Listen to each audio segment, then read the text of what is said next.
एक विशाल अजगर लोगों की ओर तेजी से आया, लेकिन उसने किसी को नुकसान नहीं पहुंचाया, बल्कि वो खुद को एक छोटे लड़के का मालिक मान बैठा। असल में वो अजगर पहाड़ का रक्षक देवता था। वो न केवल गांव वालों की रक्षा कर सकता था, अजगर के सिर पर चमकता हुआ एक कीमती रत्न था, जिस पर कुछ लालची लोगों की नजर पड़ गई।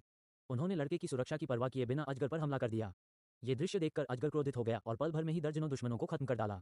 जब उन लोगों को समझ आया कि वे मुकाबला नहीं कर सकते, तो दा कियांग नाम के एक आदमी ने लड़के को अपना निशाना बनाया। उसने एक जहरीला तीर चलाकर लड़के के पिता को मार डाला और चुपचाप लड़के को उठाकर ले गया। अगले दिन दा कियांग ने लड़के को एक चारा बनाया ताकि अजगर को बाहर लाया जा सके। हालांकि उसने पूरी तैयारी की थी, फिर भी वो अजगर का सामना नहीं कर सका। वो बुरी तरह हार गया और लड़के को लेकर भाग गया। समय बीता, 20 साल गुजर गए। दा कियांग ने कई बार अजगर को पकड़ने की कोशिश की और एक बार उसके पालक पिता ने उसे ऐसा विष दिया जिससे उसकी हड्डियां मरोड़ दी गईं।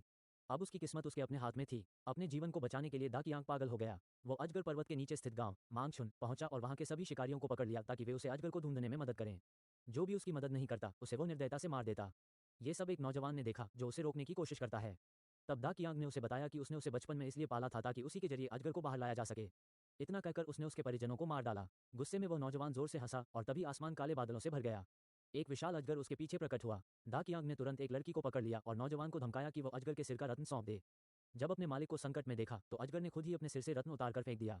दा कियांग ने रत्न लेकर एक शरीर बदलने वाली औषधि को दे दिया। लेकिन जब वो दवा लेने ही वाला था, तभी नौजवान ने उस पर हमला कर दिया और उसे बुरी तरह पीटा।